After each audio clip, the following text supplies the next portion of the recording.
Welcome to the Kingdom of Ankist. You are the head of the King's Council, deciding the fate of all. Every decision you make may change the course of history. Will you deal with the menace of a foreign power with diplomacy or war?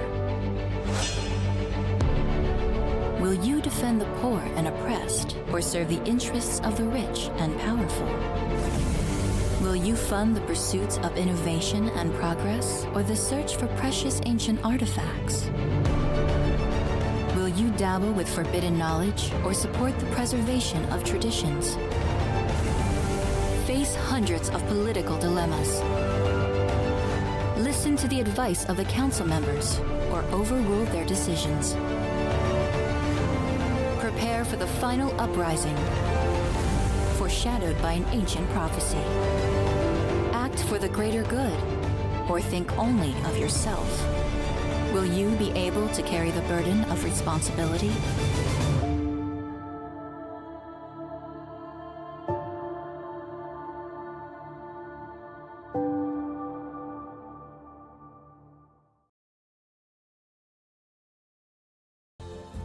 Hello and welcome to the King's Dilemma Chronicles. Thank you to Craig from Big Trouble Game Studios, the developer and publisher of the game, for sending me the copy of the game to review. So this will be my first impressions of the game. So just give a brief overview on the notes I've received. Let's see.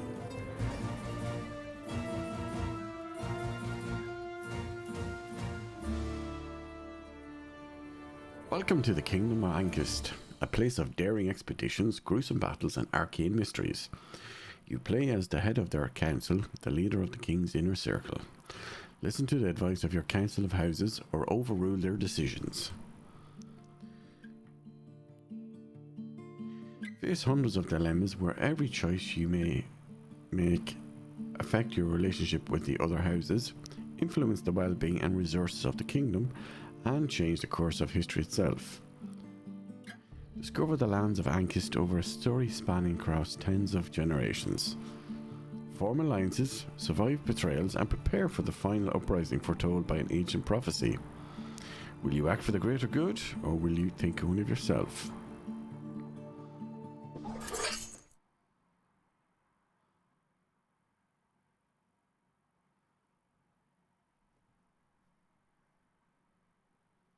Mature warning. The game contains disturbing images and scenes of implied violence. There are references to slavery, abuse, racism, physical violence, domestic abuse, suicide, substance abuse, sexual violence, and limited gory imagery, human sacrifices, blood, that some may find distressing or disturbing. Player discretion is advised. None of the atrocities described in the King's Dilemma Chronicles are in any way endorsed by the creators and the distributors of this game.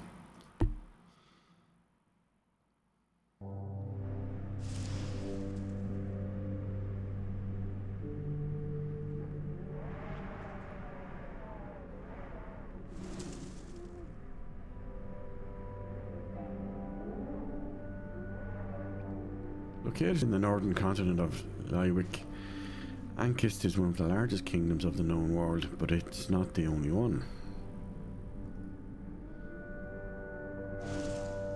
The Kingdom of Merir to the northwest advanced both culturally and technologically.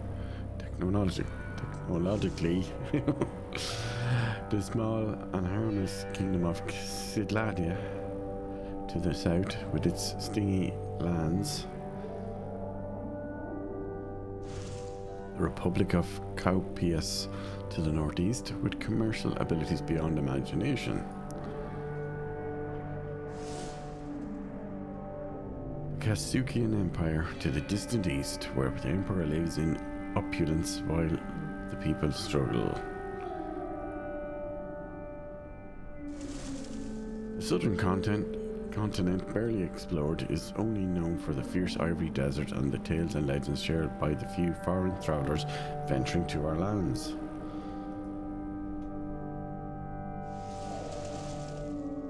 Ankist has been enjoying several decades of peace, but less than 2 centuries ago it was divided into many small kingdoms and raider tribes, conquered in wars or united by diplomacy over the centuries to be incorporated as duchies or marks. Little is known about what happened before this age of fragmentation, but what we know for sure is that all the lands of the known world were ruled by several lost civilizations throughout the ages. What caused these civilizations to fall is unclear. You are going to assume the role of head of the council, a governing body ruling in the name of the king, located in Libra, the capital city of Ankist. Before you begin, take a quick test to determine the house that suits you best.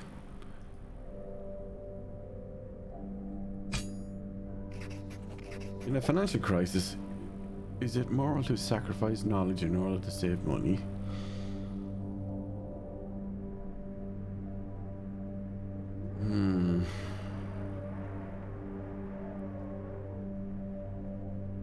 Save money over knowledge. I'm not sure that does that mean investing in knowledge? Well, the knowledge could alleviate the financial crisis, so I would say no. Is it okay to restrict certain religious practices that clash with the established cult? Why did it have to be one of these?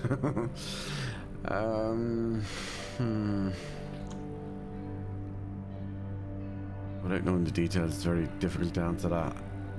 But we'll just pick one. If a neighboring country gets invaded, do we step in to support them? Depends on the relationship. But being Irish, we're supposed to be neutral, so again, details. With childbirths on decline, do we strongly incentivize families to have children? Yes. Each house has a different long-term goal and backstory which affects their mutual relationship and affinity. Select info to read more about the two houses and make your choice. Okay. What is now known as the Marquisate of Cran was once the heart of the ancient Sabian League when it was at its peak. In the following centuries it fell into disgrace and became a poor country, but all this changed after you joined the Kingdom of Ankist in the year 120. Your family had the opportunity to invest in mills and vineyards, turning your people's fortunes upside down. The wine produced in your lands is famous for being the best in the kingdom, also known as Drunk Skull. Cran has a terrible reputation for his bloodlust. The neighbouring kingdom of Sidlada often complains of constant raids supposedly carried out by the Cranards. Even if your family puts responsibility for these attacks on the bandits of the southern steppes, the raids are actually carried out by your troops, disguised as raiders, who often rob the merchants of that small poor kingdom, tormenting its people. Even desert nomadic raiders dare not approach your borders because of your sinister reputation.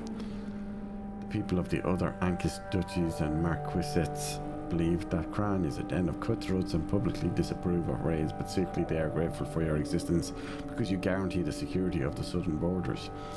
However, they hope that you never completely take out the external enemies so that your appetite for violence is never satisfied.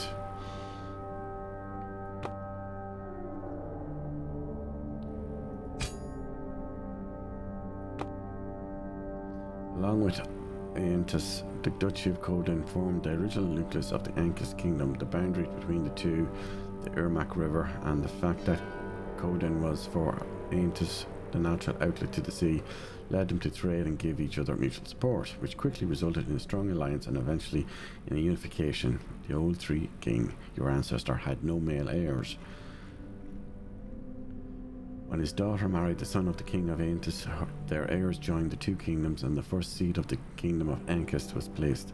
Because of this, your family has a privileged relationship with the royal family. When you join, you do so as an equal, and as such, you wouldn't be vassals of the crown. At that time, the unification between Aentus and Codin led the newly formed Ankist kingdom to become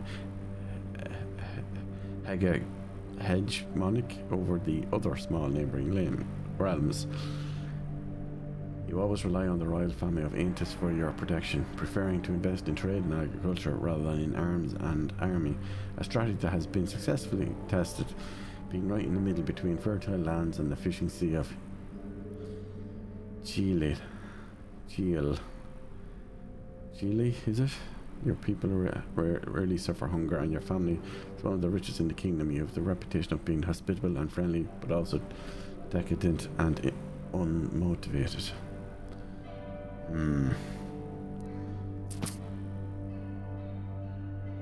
I think we'll go with that one.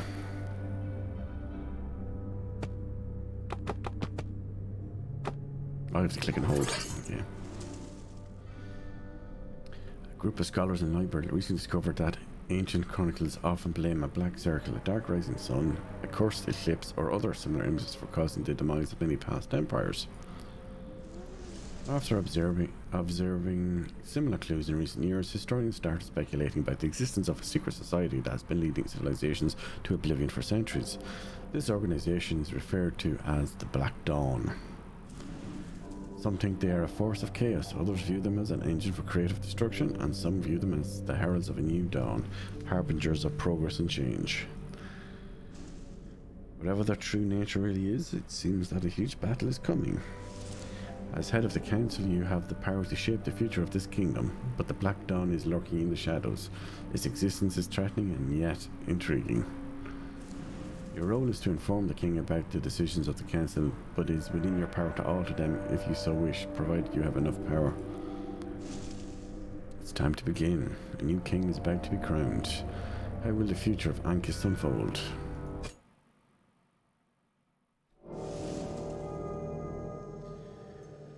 Trumpets strike 3 rising notes, and 81 doves are released as the Harald V is crowned king by the prior, mother of the cult. People erupt in a cheer of joy. Our hopes of enduring prosperity are renewed with a new king. Foreign dignitaries from Kasuk, Carpias, Salada, and Muir crowd the royal castle to evaluate the new king and win his favour. The ceremony is followed by a feast lasting for 3 days and nights along all the streets of Libra, our capital city. A week later, sitting on his throne behind the grand chiseled door of the council room, the new king addresses us for the first time.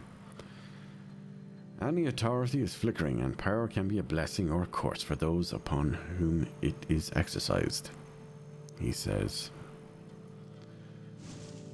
After a long pause, he adds, "Ruling is an unsolvable dilemma."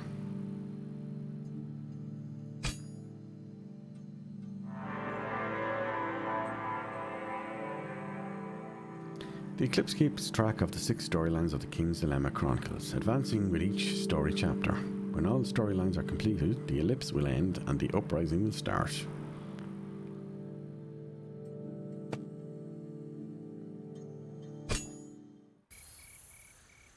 This is a map of the kingdom. From here, choose your next dilemma from the sidebar. Change the zoom level between the entire continent, the Kingdom of Ankist, and the capital city of Libra to reveal all available dilemmas.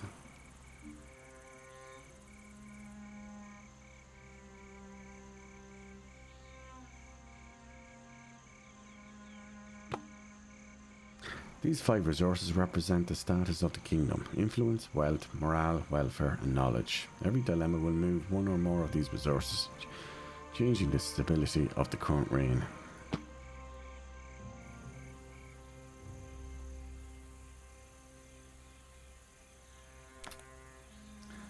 Welfare represents the health of your population and the amount and availability of necessity resources like food and water. It's also the lack of maladies and the amount of people in your kingdom.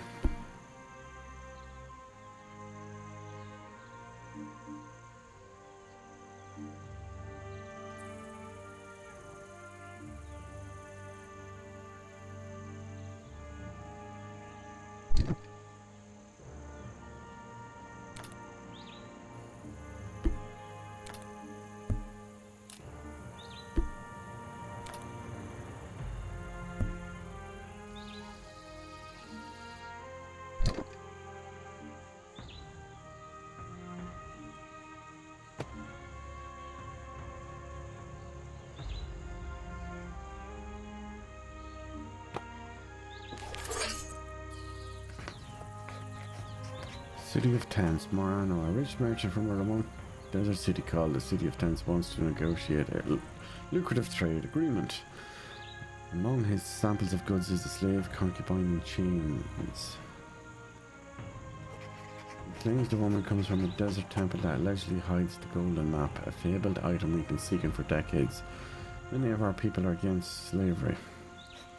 We force Morano, a rich merchant, to free the slave. To resolve a dilemma, use your power to make the final decision after the council has gone through the voting phase. Approving the majority is free, but subverting it will cost you power equal to the difference in votes between the two sides plus one. Be careful, if your power reaches 0, the current reign will end. Solving a dilemma moves the resources on the track. As predicted by the red and blue gauges, the amount by which a resource moves will be revealed after the vote.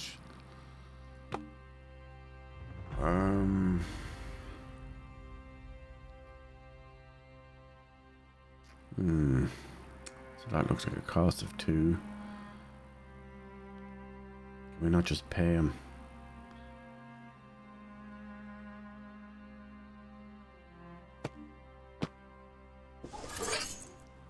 Can't tolerate slavery. We force the merchant to free his concubine and send him away. This compromises our trade agreement, but our people rejoice that we stood up for the poor woman. Many are also excited at the prospect that she may reveal the location of the mythical golden map. Legend says it leads to an endless fountain of liquid gold. Solving certain dilemmas will have permanent side effects on the kingdom. When this happens, a chronicle will be registered in the table above the resource track. Their effects, either positive or negative, are applied to the corresponding resources at the beginning of every reign. Positive chronicles move the corresponding resource up by 1 space, while negative chronicles move them down by the same amount.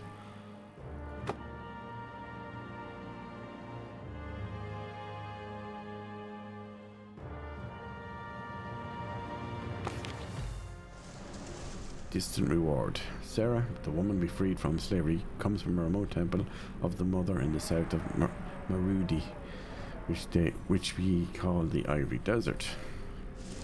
She says the golden map is guarded by this temple. Sarah was kidnapped and enslaved by her former master while visiting the City of Tents. Her story becomes quite popular in the kingdom and spurs a burst of interest in the unexplored southern continent that she calls Conforta. Sarah claims that it is the land where the ancient Sabaean League once prospered and fell.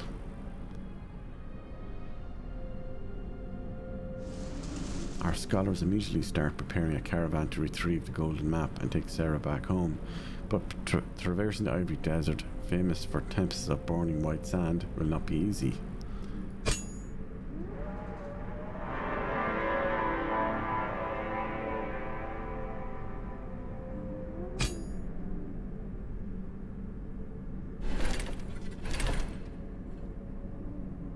Each time a resource moves, the stability marker to the right will follow it.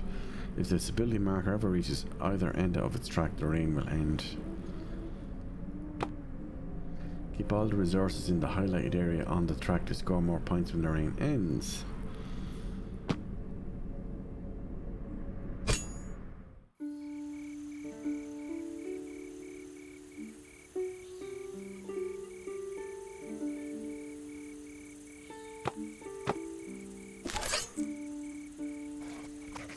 A caravan of scholars seeking to retrieve the golden map is constantly threatened by desert raiders and is struggling to move forward.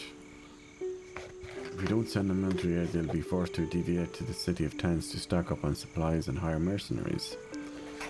Do we send reinforcements to the golden map expedition? That would be a solid yes. With each dilemma, the time counter on the right will increase. When it reaches a space with the skull icon, the king has a 50% chance of dying, or 100% if it reaches the final space.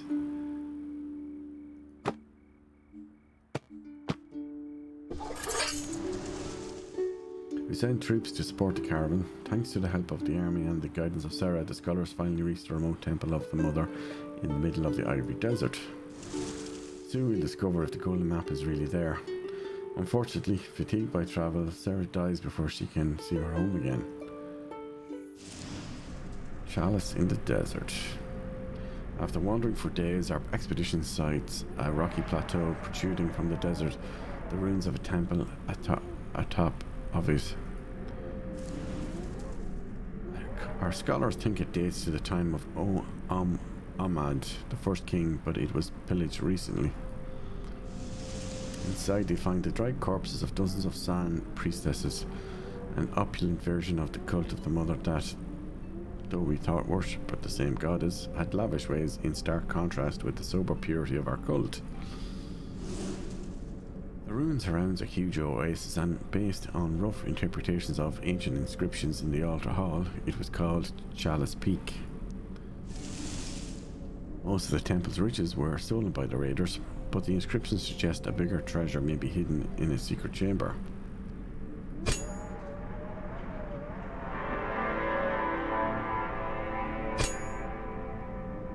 We send reinforcements. Your moral alignment determines which rewards you'll get at the end of each reign. These rewards can be coins, prestige points, and/or crave points. The resource track highlights the target area to score points. The more resources in the target area, the more you will be rewarded. Above the resource track, there is a preview of your rewards based on the current position of the resources and your moral alignment. Do we send reinforcements to the Golden Map expedition? Yes. Or, no, actually we did that already, didn't we? Yeah, click continue. Right, so what have we got here? These all look like they're related.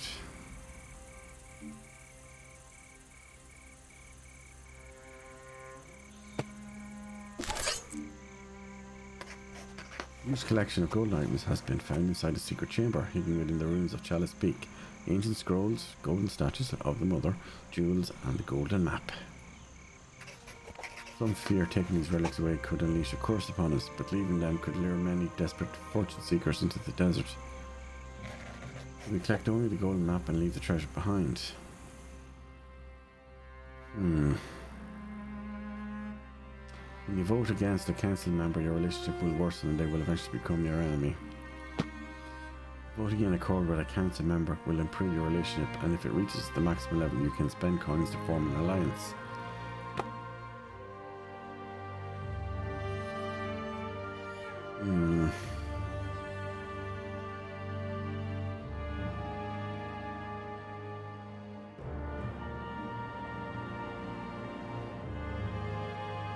I don't know. Let's go with yes. Despite the huge protests of the royal treasurer, we sent orders to only take the scrolls and the golden map. Now that it's finally in our possession, if the legends about it are true, much greater riches await us at the end of this journey. Some wonder if others will be as cautious or foolish as we were.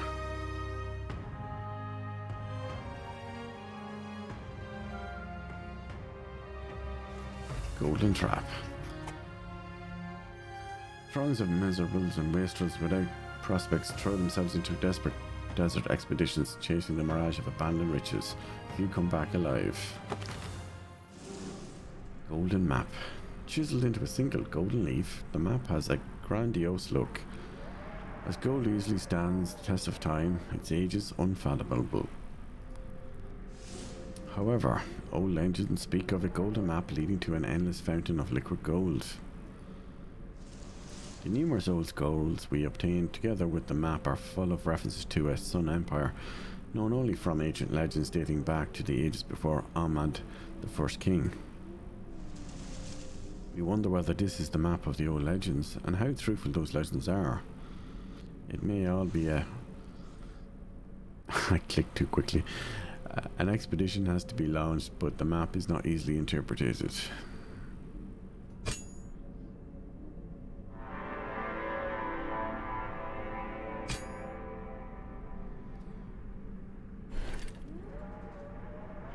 If a resource is moved twice in a row in the same direction, it will move one additional step. The icon color will show you the last direction that the resource moved. White if it moved up, black if it moved down. After the second time that a resource moves in the same direction, it will gain a momentum marker and move 2 additional steps.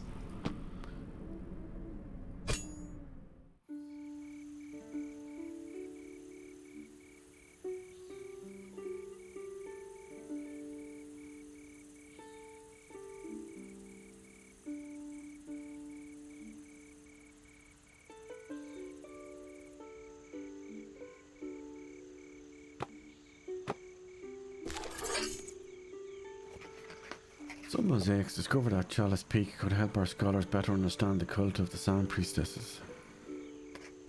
The Librarian Chancellor suggests we bring them to Libra despite the costs involved so they can be studied without requiring long and unsafe travel. Chalice Peak is still a temple of the Mother, though, and the holy attendant thinks it should not be further profaned. Do we recover the mosaics about the Sand Priestesses? Spend coins to corrupt a council member and change their vote. The cost of corruption for a council member will increase each time you use it. Corrupting a council member will freeze the relationship between your houses for the current dilemma.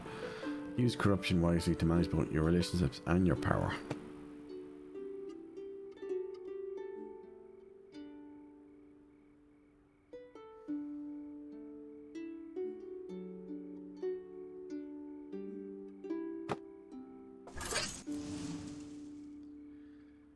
The proposal is approved despite the high costs. Some think we're desecrating a holy place. By relocating, we'll preserve them.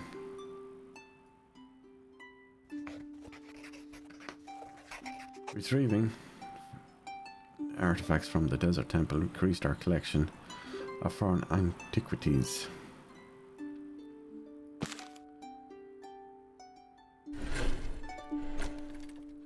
Do you recover the mosaics? Yeah, we did that. Click continue. Yeah, it's a very curious game. Like I've never really played that, and I quite like this. I love the artwork of the map. That's just really cool. I don't know how to describe it, but yeah, other than saying that. Well, let's see what have we got now. World Ankist Library. Castle's Library. Oh, okay. This is the map. Our cartographers can't agree on how to interpret the gold map. There are two possible paths. Which route should we take?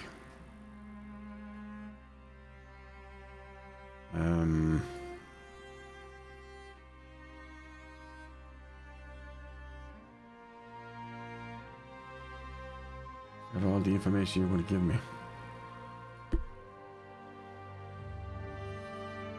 Well, there's a scorpion in the middle.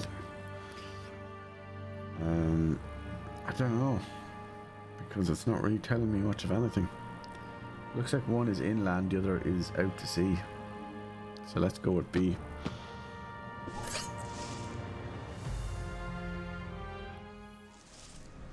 The gold map leads our expedition to a narrow passage across the Nebula Mountains. Despite its tight dimensions, the path is quite safe and the mountain range offers an impressive view. The amazed explorers encounter many outlandish tribes, unusual animals and exotic plants. They trade and learn a lot on their way, and they are bound to bring back many wonderful gifts. Still, as the expeditioners slowly move towards their final destination, they wonder if this is where the golden map was really meant to bring them.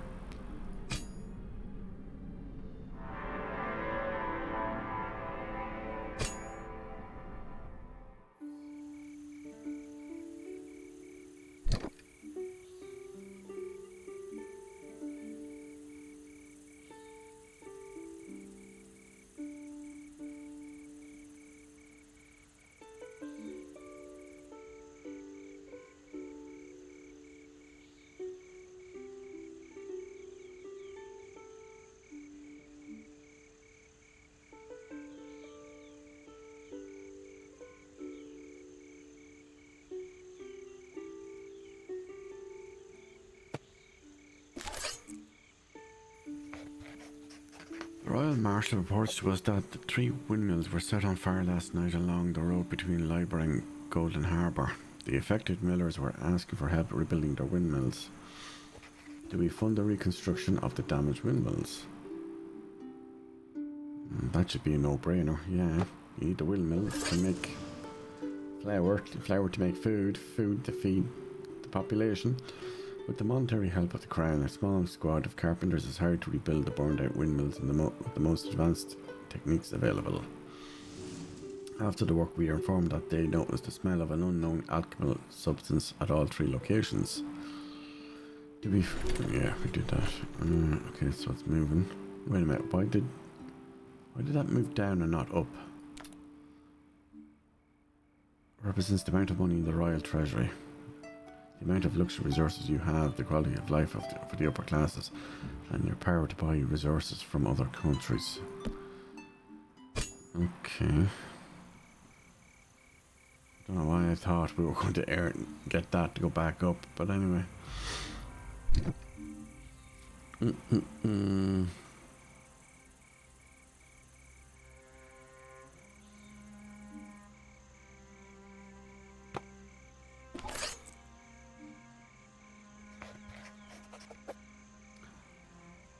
Our scholar has sent us a transcription of an ancient text engraved on a wall at Chalice Peak.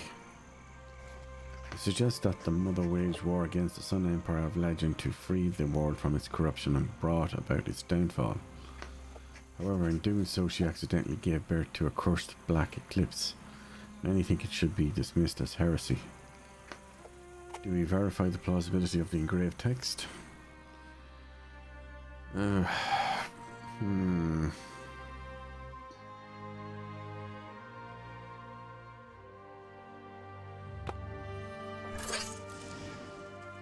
decided not to investigate such a heretical hypothesis any deeper.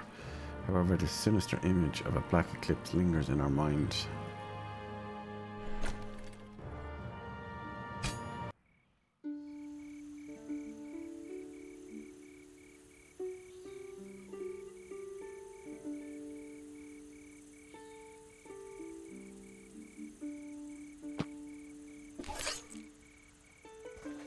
Strange horn sheep from the Nebula Mountains make the softest wool.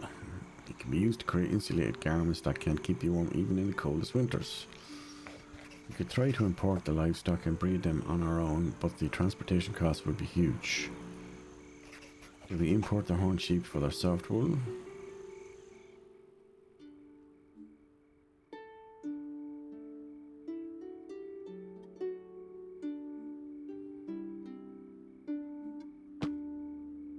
No, because we don't really have...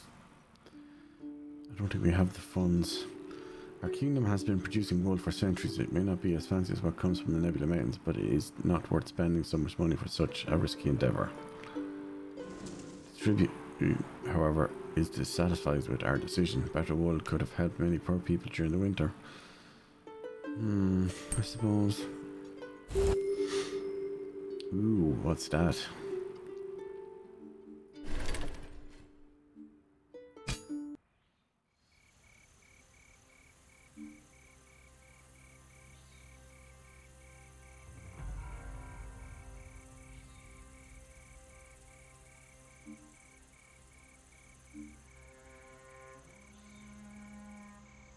Let's looking for money that we don't have.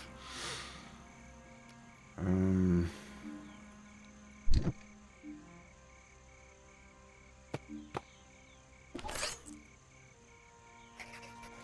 High Commander has received a message from our soldiers stationed at the troublesome northern border of the Mark of Torque. Sacrum smugglers are offering to provide us large quantities of red iron, a strange metal that can break even the strongest steel. The army wants the majority of it, but there is a lot of money to be made by trading it. Do we reserve the red iron, a strong metal, for the army?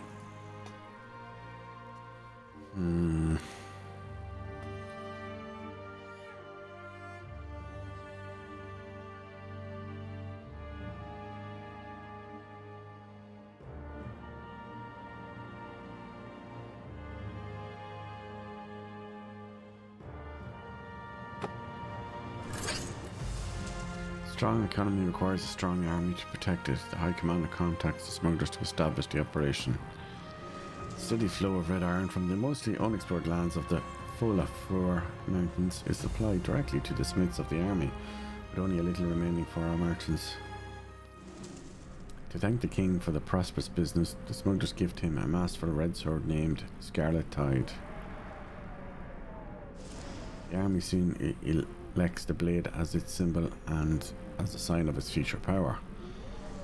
A significant portion of the imported red iron starts flowing towards the royal armory, and military smiths begin experimenting with new ways of working with the sturdy metal. Because of its exceptional sturdiness, red iron is difficult to mold into weapons and armour, but a few blades are forged for the most elite regiments.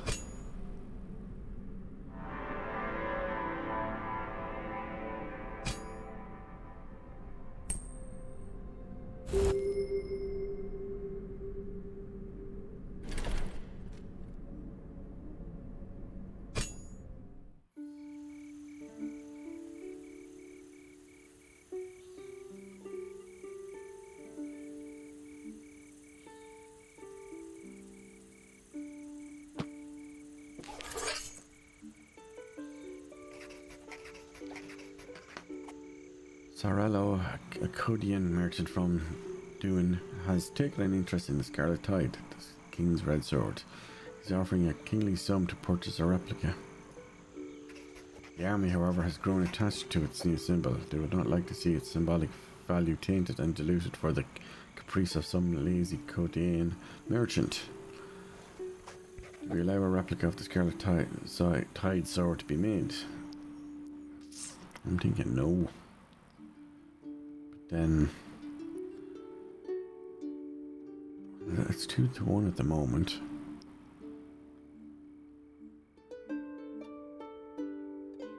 Why are they in red?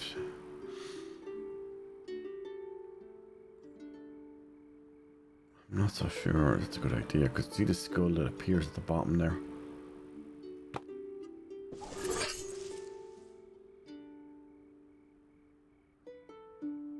The merchant snaps his fingers and his servants run away. A few minutes later, they return with a huge chest. When we open it, we find it full of the purest bright diamonds. The sensational sale of a replica of the Scarlet Tide gave birth to a new kind of item to trade. Expensive replicas of renowned unique items are produced and sold each day to rich nobles and collectors.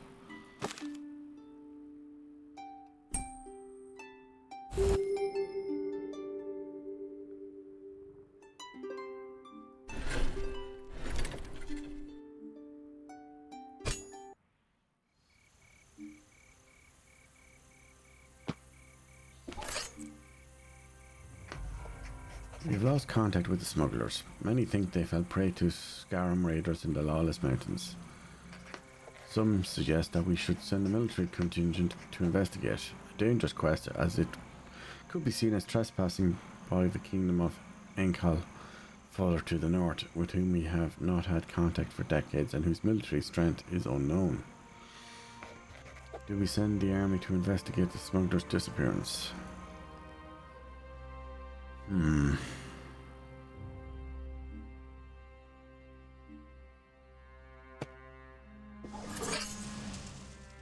Our soldiers leave Torque, heading to the harsh Falafur Mountains. A few days later, only a handful of them come back. Survivors tell that they found the smugglers' camp and their corpses near the Ankist border, but were attacked by a handful of extremely skilled fighters bearing red iron weapons and armour. Despite their superior numbers,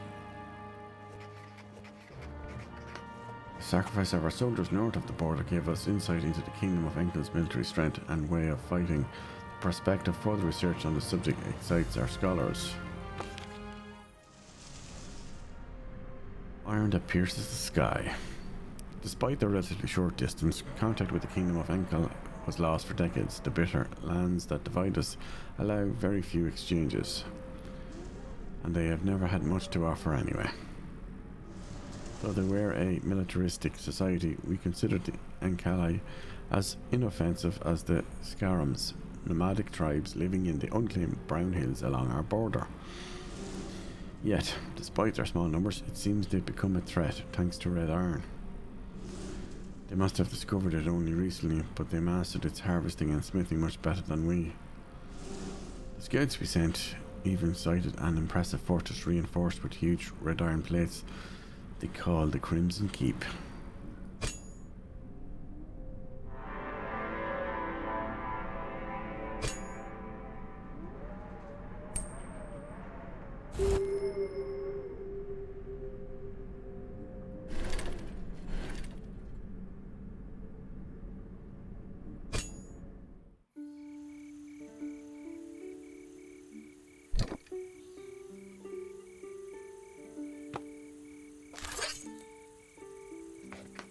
Upon inspecting the first weapons made with red iron, the chief doctor of the Royal Army realized it would be a wonderful material for medical equipment, as it is sturdy even when thin. Some suggest we should prioritize forging swords over scalpels, but our medical knowledge could vastly benefit from such superior tools. Do we prioritize medical uses for red iron?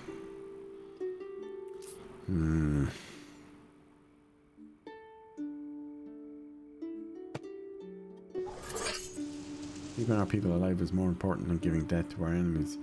We prioritize the use of what little red iron we have for medical tools, for the benefit of everyone. Still, the army would have preferred to wield more offensive tools.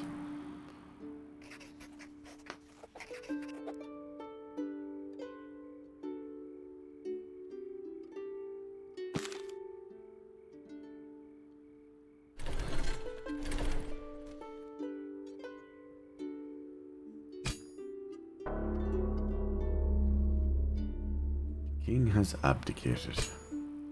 At the end of each reign, you will gain rewards as described by your moral alignment. If you manage to put all the resources in the target area, you'll get even more rewards.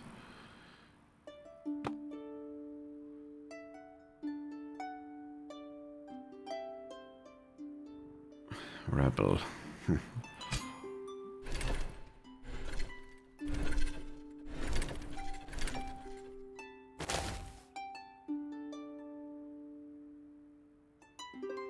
At the end of each reign, you'll have to choose a moral alignment for your heir to the head of the council.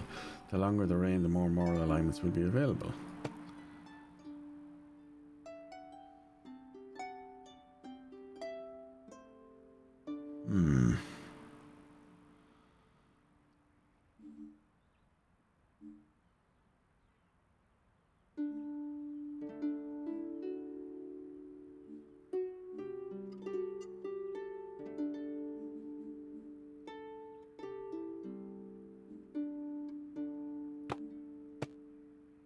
Rebel it is. Spend your prestige and create points to prepare for the uprising.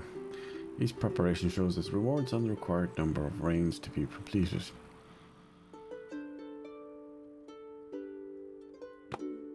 Rewards are collected at the beginning of each reign after you complete the preparation. Additionally, most preparations unlock a dilemma that you will face in the uprising.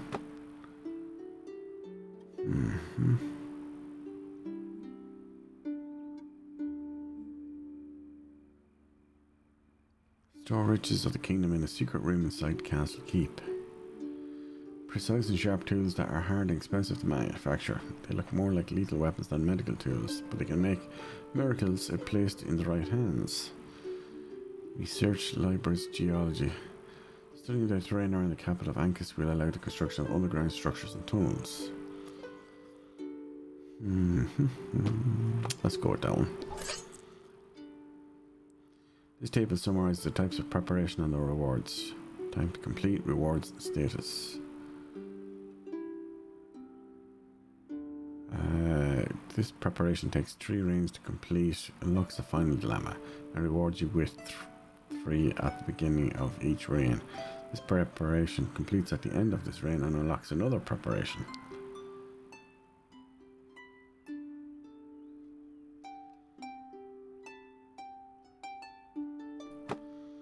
You will unlock more preparations as you progress through the campaign, so visit this screen frequently to prepare for the big battle that is to come.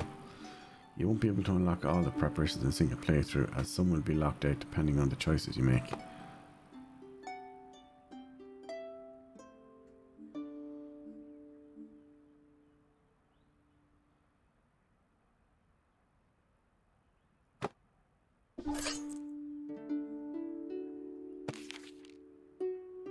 Manage the council and review information from the houses of the kingdom here. Spend coins to replace council members and to form alliances when your relationship level with another house is maxed out.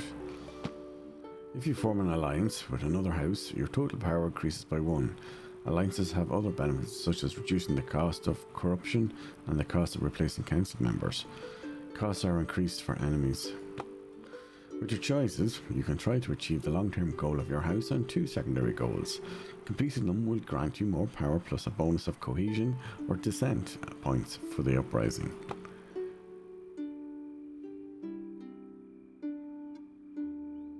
narrative goal: unite with another kingdom, fund the Lara and Edgarn statue, use the waypointer for specific geographic purposes. You can find all previous tutorials in the pause menu.